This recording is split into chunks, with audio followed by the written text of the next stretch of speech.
اور اگلے مہینے میں ایک عظیم عبادت مسلمانان عالم ادا کرتے ہیں، اور یہ سلسلہ رمضان المبارک سے ہی اللہ تبارک و تعالیٰ کی طرف سے شروع ہوتا ہے کہ رمضان المبارک میں انسان روزے جیسی ایک عظیم عبادت کو بجا لاتا ہے، اور پھر اللہ رب العالمین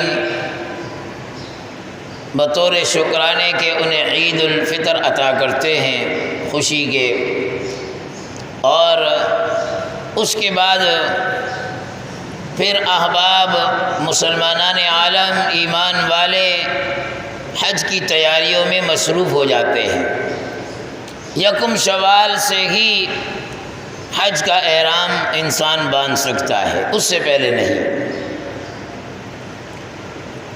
چونکہ پہلے ادوار میں کئی مہینوں کے اسفار ہوا کرتے تھے، اس لیے احباب پہلے سے ہی تیاریاں شروع کر دیا کرتے تھے۔ آج کل تو سہولتیں بہت ساری ہیں، اللہ ان سہولتوں کو ہم سب کے لیے برقرار فرمائے اور ہمیں اس پر شکر ادا کرنے کی توفیق عنایت فرمائے۔ تو اس مہینے کے اندر، یعنی جو اگلا مہینہ شروع ہونے والا ہے ذی الحجہ کا، سن 1442 ہجری، اور یہ اسلامی سال کا آخری مہینہ،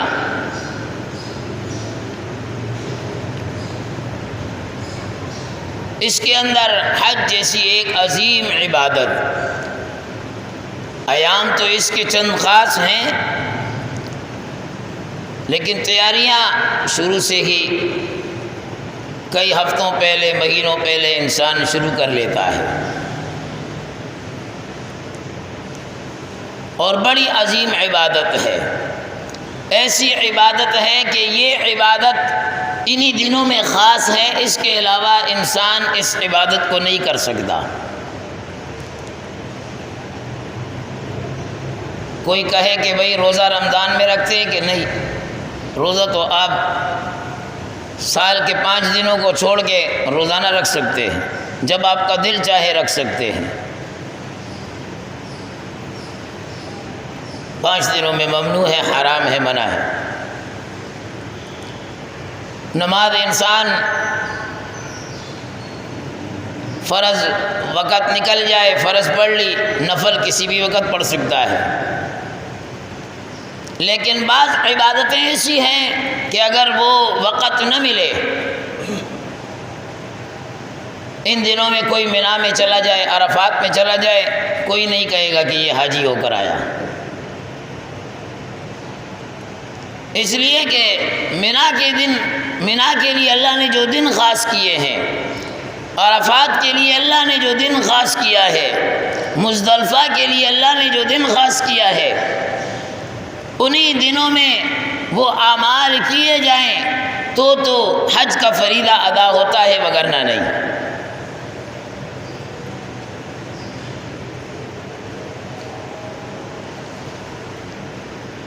اور اتنا عظیم فریضہ، اور آپ صلی اللہ علیہ وسلم نے بڑی سخت بات ارشاد فرمائی، سخت جملہ ارشاد فرمایا۔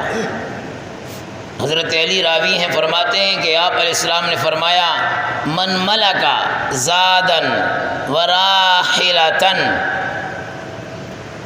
تبلغه الی بیت اللہ ولم یحج، کہ جس آدمی کے پاس سواری بھی ہو، انتظام ہو، زادیرہ بھی ہو، خرچہ پیسے ہاتھ میں ہیں، موجود ہیں، آ گئے ہیں، اور وہ جا سکتا ہے، صحت ہے، تندرستی ہے، سب کچھ ہے،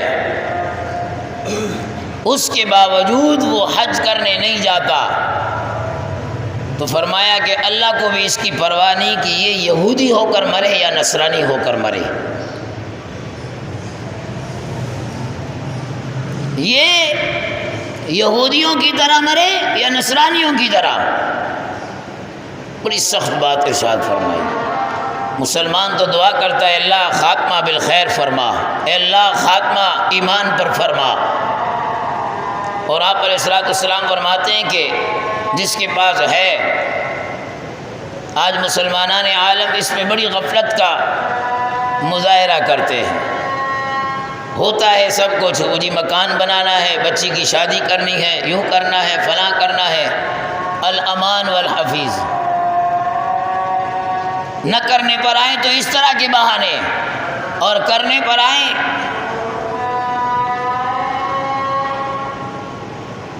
عورت کے لیے شریعت نے محرم کو شرط رکھا ہے۔ اور آج کل میڈیا پر چھائے ہوئے ایک فتنہ پرور انسان غامدی کے نام سے، جو یہ کہے کہ بھئی وہ تو اس وقت میلوں میلوں کا سفر ہوتا تھا، اس وجہ سے شریعت نے حکم رکھا تھا، آج تو گھنٹوں کا سفر ہے، آج عورت کے لیے محرم کی ضرورت نہیں ہے۔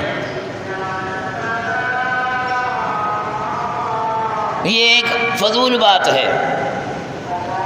پھر تو یوں کہنا چاہیے کہ اس وقت خنزیر گندگیاں کھاتے تھے، لہذا اس لیے حرام تھے۔ آج کل تو خنزیر فارم ہاؤس میں پلتے ہیں، صاف ستھرے ماحول میں پلتے ہیں، پھر تو وہ حلال ہونا چاہیے۔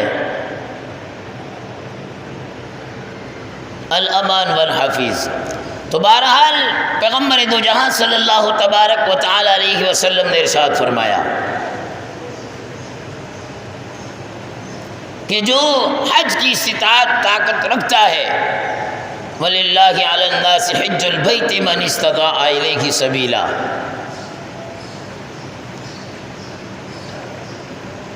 فرمایا کہ وہ یہودی ہو کر مرے، نصرانی ہو کر مرے، اللہ کو اس کی پرواہ نہیں۔ اللہ مسلمانوں کو سمجھ عطا فرمائے۔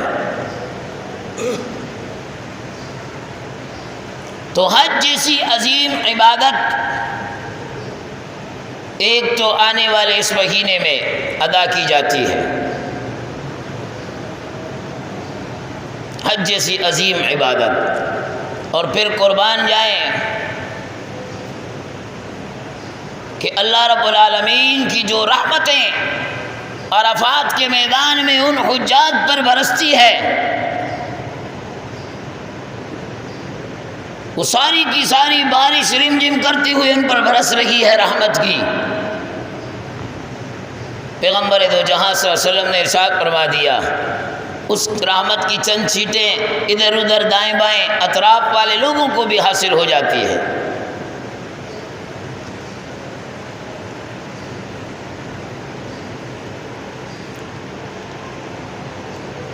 جیسے مثال کے طور پر ارشاد فرمایا کہ جو آدمی قربانی کرنے کا ارادہ رکھتا ہے، جو آدمی، جو بھی انسان مرد ہو یا عورت، قربانی کا ارادہ رکھتا ہے کہ میں نے قربانی کرنی ہے، فرمایا چاند نکلنے سے پہلے پہلے وہ اپنے ناخن بال یہ ترش لے، بال کاٹ لے، ناخن تراش لے، صفائی وغیرہ کر لے۔ چاند دکھنے کے بعد فرمایا کہ وہ نہ بال کاٹے نہ ناخن ترشوائے، اس لیے کہ حاجی احرام کے اندر ہے، حاجی کے اوپر پابندیاں ہیں، خوشبو نہیں لگا سکتا، سلے ہوئے کپڑے نہیں پہن سکتا، بال نہیں کاٹ سکتا، ناخن نہیں تراش سکتا، جب تک وہ احرام کے اندر ہے۔ تو اسے احرام کے اندر اللہ کی رحمت کی بارش کی چھینٹیں مل رہے ہیں، اور ہم اور آپ وہاں سے کوسوں دور ہیں، میلوں میل دور ہیں۔ ہم ان کی شکل اختیار کر لیں، ہم ان کی مشابہت اختیار کر لیں تو اللہ ہمیں بھی محروم نہیں رکھتا، اللہ ہمیں بھی محروم نہیں رکھتا۔ مستحب عمل ہے، علماء نے لکھا ہے کہ بھئی کر لینا چاہیے۔ آج 28 تاریخ ہے، کل 29 ہے، کوشش کریں کہ ہو سکتا ہے کل شام کو چاند نظر آ جائے، 30 نہ ہو۔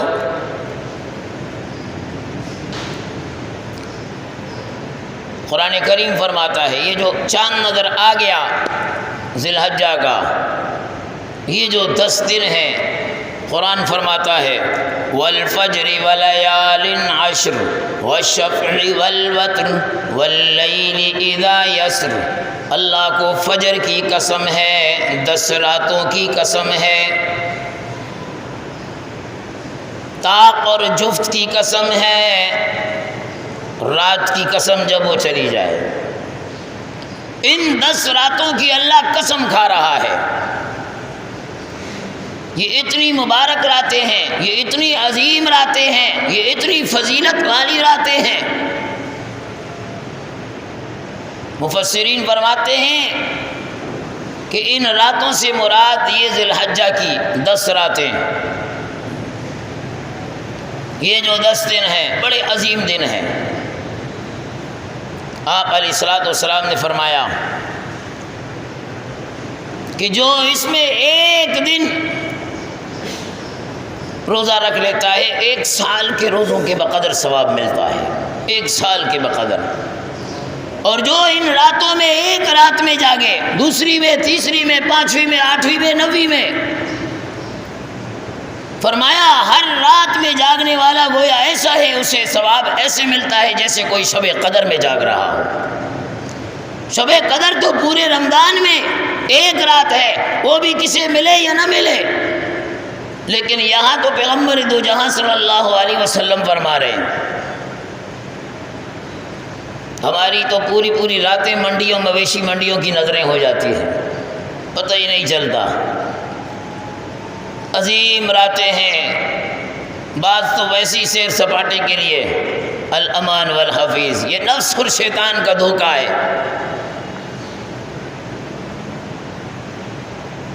اور پھر عرفہ کی رات، وہ تو بڑی عظیم رات ہے۔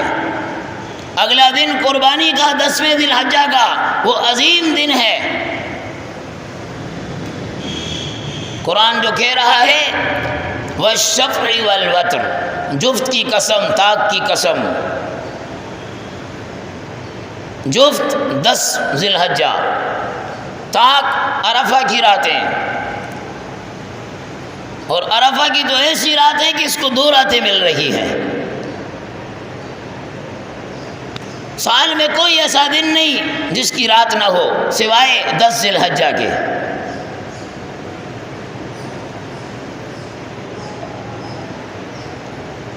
بھئی ہر آنے والا دن، اب آج مغرب کے بعد رات ہو جائے گی تو صحیح عقل مند آدمی وہ یہی کہے گا کہ یہ ہفتے کی رات ہے، اگلا دن ہفتے کا، پہلے رات آتی ہے پھر دن آتا ہے۔ ہمارے ہاں تو معاملہ الٹ ہے، کہا جاتا ہے کہ یہ ہفتے کی رات، صبح میں ہفتے کا دن شروع ہوا۔ عرفہ کی 2 راتیں کیسے؟ فرمایا عرفہ میں پہنچنا ہے، نہیں پہنچے، دن گزر گیا، دن ختم ہو گیا 9 عرفہ کا۔ حج کا سب سے بڑا رکن وہ عرفہ ہے، الحج عرفہ۔ جو عرفات کے میدان نہیں گیا اس کا حج ہی نہیں ہوگا۔ مغرب ہو گئی، شام ہو گئی، یہ نہیں گیا عرفات، فرمایا اگلی صبح آنے سے پہلے تک بھی جا سکتا ہے۔ تو معلوم ہوا کہ اگلی جو رات آ رہی ہے وہ اگلے دن کی نہیں بلکہ پیچھے جو عرفہ گزر گیا اس کی ہے۔ تبھی تو فقہا نے کہا اس رات میں بھی اگر چلا گیا، تھوڑی دیر کے لیے بھی چلا گیا تو حج ہو جائے گا۔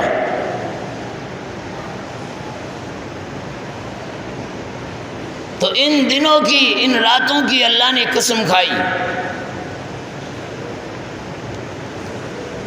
کہ بڑی فضیلت والے دن ہیں، بڑی فضیلت والی راتیں ہیں۔ ان راتوں کو انسان نہ گنوائے، ان ایام کو انسان کوشش کرے، قیمتی بنانے کی فکر کرے، قیمتی بنانے کی فکر کرے کہ اللہ رب العالمین جس طرح حاجیوں پر اپنی رحمت کو نچھاور کر رہے ہیں، اور حاجی حج سے فارغ ہوتا ہے ایسا کہ جیسے اس کو اس کی ماں نے آج ہی جنا ہو، گناہوں سے پاک ہو جاتا ہے، تو انشاءاللہ یہ یہاں کا مسلمان یہ بھی اگر ان کی مشابہت اختیار کرتا ہے، اپنے دنوں کو قیمتی بناتا ہے، اپنی راتوں کو قیمتی بناتا ہے، تو اس کو بھی اللہ رب العالمین گناہوں سے انشاءاللہ ضرور پاک فرمائیں گے، ضرور پاک فرمائیں گے۔ تو ایک عبادت وہ حج کی عبادت، اور پھر اس کے ساتھ ساتھ قربانی کی عبادت، جو ایک عظیم عبادت ہے، اور پھر یہ دن اور راتیں جو اللہ نے دی، ان راتوں کو انسان قیمتی بنانے کی فکر میں لگا رہے۔ اللہ رب العالمین قرآن میں قسم کھا رہے ہیں، والفجر ولیال عشر، فجر کی قسم، اس لیے کہ مسلمان کی زندگی میں فجر کا یہ لمحہ بڑا قیمتی لمحہ ہے۔ افسوس کہ آج مسلمان فجر سے بے خبر ہے، آج کا مسلمان فجر کی فضیلت سے محروم ہے، آج کا مسلمان فجر کی اس مبارک ساعت سے، اس مبارک گھڑی سے بے خبر ہے۔ نہ جانے مرنے کے بعد اس کو ہوش آئے گا یا کیا خیال۔ اتنی عظیم اللہ رب العالمین فرماتے ہیں کہ مجھے فجر کی قسم ہے، فجر کی قسم ہے۔ تو میرے محترم دوستو، ذی قعدہ کا مہینہ کل وہ ختم ہو جائے گا اور آگے ذی الحجہ کا مہینہ شروع ہو جائے گا، تو کوشش کر لی جائے کہ خوب اللہ سے مانگا جائے، اور جو احباب صاحب حیثیت ہیں وہ اللہ سے رو رو کر مانگے، خدایا استطاعت حج کی ہے لیکن نہیں جا سکتے، محروم ہیں، تیری ناراضگی وہ بالکل آیا ہے لیکن ہمیں اس ناراضگی کی فکر نہیں۔ قرآن کریم نے ہمیں جا بجا جھنجھوڑا ہے، فَاعْتَبِرُوا يَا أُولِي الْأَبْصَارِ، عقل مندو عبرت حاصل کرو۔ زندگی جو اللہ نے دی ہے، جتنی سانسیں دی ہے، یہ بڑی غنیمت ہے، بڑی غنیمت ہے۔ مرنے کے بعد کوئی کہے کہ بھئی یہ عمل بھی رہ گیا، یا بستر مرگ پر آنے کے بعد وہ چاہے کہ بھئی میں نے فلاں عمل بھی کرنا ہے، فلاں بھی کرنا ہے، تو بھئی اس کی فکر ہو جائے، اس کی کوشش ہو جائے کہ نہ جانے کس وقت موت کا بلاوا آ جائے۔ اسی لیے رب العالمین قرآن میں فرماتے ہیں یہ دنیا کی زندگی دھوکہ ہے، یہ نفس اور شیطان یہ تمہیں دھوکے میں رکھ رہے ہیں، اور جب اس دھوکے کی نیند سے انسان بیدار ہوگا، جب آخرت کی دہلیز پر قدم رکھے گا، جب اٹھے گا وہاں کی زندگی دیکھے گا، تو سوچے گا کہ بھائی میں نے تو وہاں دنیا میں کچھ لمحہ گزارا، زندگی کا کچھ لمحہ گزارا، اسے یہ اس کی یہاں کی 50 60 70 سالہ زندگی یہ چند منٹ نظر آئیں گے، چند لمحے نظر آئیں گے، اور حقیقت یہی ہے کہ آج تو زندگی، عمر، دن رات سب سے برکت ختم ہو گئی ہے۔ صبح ہوتی ہے تو فوراً شام آ جاتی ہے، ایک جمعہ گزرتا ہے دوسرا فوراً پہنچ جاتا ہے۔ ایام کا اتنا بھی، ایک وقت تھا کہ ایک جمعہ آتا تھا خوش ہوتے تھے کہ بھائی پورا دن اس میں اتنے کام ہو جاتے تھے انسان سوچ نہیں سکتا، اور پھر جمعے کے انتظار میں جیسے پورا مہینہ گزر جاتا ہے، اور آج تو جمعہ تو دور، آج تو سال ایسے گزر جاتا ہے، سال ایسے گزر جاتا ہے۔ یہ اس لیے کہ ہماری زندگیوں میں ہم نے اپنے ان لمحات کی قدر نہیں کی جو اللہ رب العالمین نے ہمیں دی ہیں، جو سانسیں اللہ نے دی ہیں، اس کا ہم شکر بجا نہیں لائے۔ تو میرے محترم دوستو، یہ مہینہ بھی آگے ذی الحجہ کا شروع ہونے والا ہے، اور کوشش کی جائے کہ اس مہینے کے اندر بھی جو اعمال شریعت کی طرف سے مطلوب ہیں ان اعمال میں ہم لگ جائیں اور غفلت سے اپنے آپ کو بچائیں، ادھر ادھر فضول کاموں میں اپنے اوقات کو ضائع کرنے سے اپنے آپ کو بچائیں۔ اللہ رب العالمین ہم سب کو صحیح معنوں میں ان اوقات کو قیمتی بنانے کی توفیق عنایت فرمائے۔ وآخر دعوانا ان الحمدللہ۔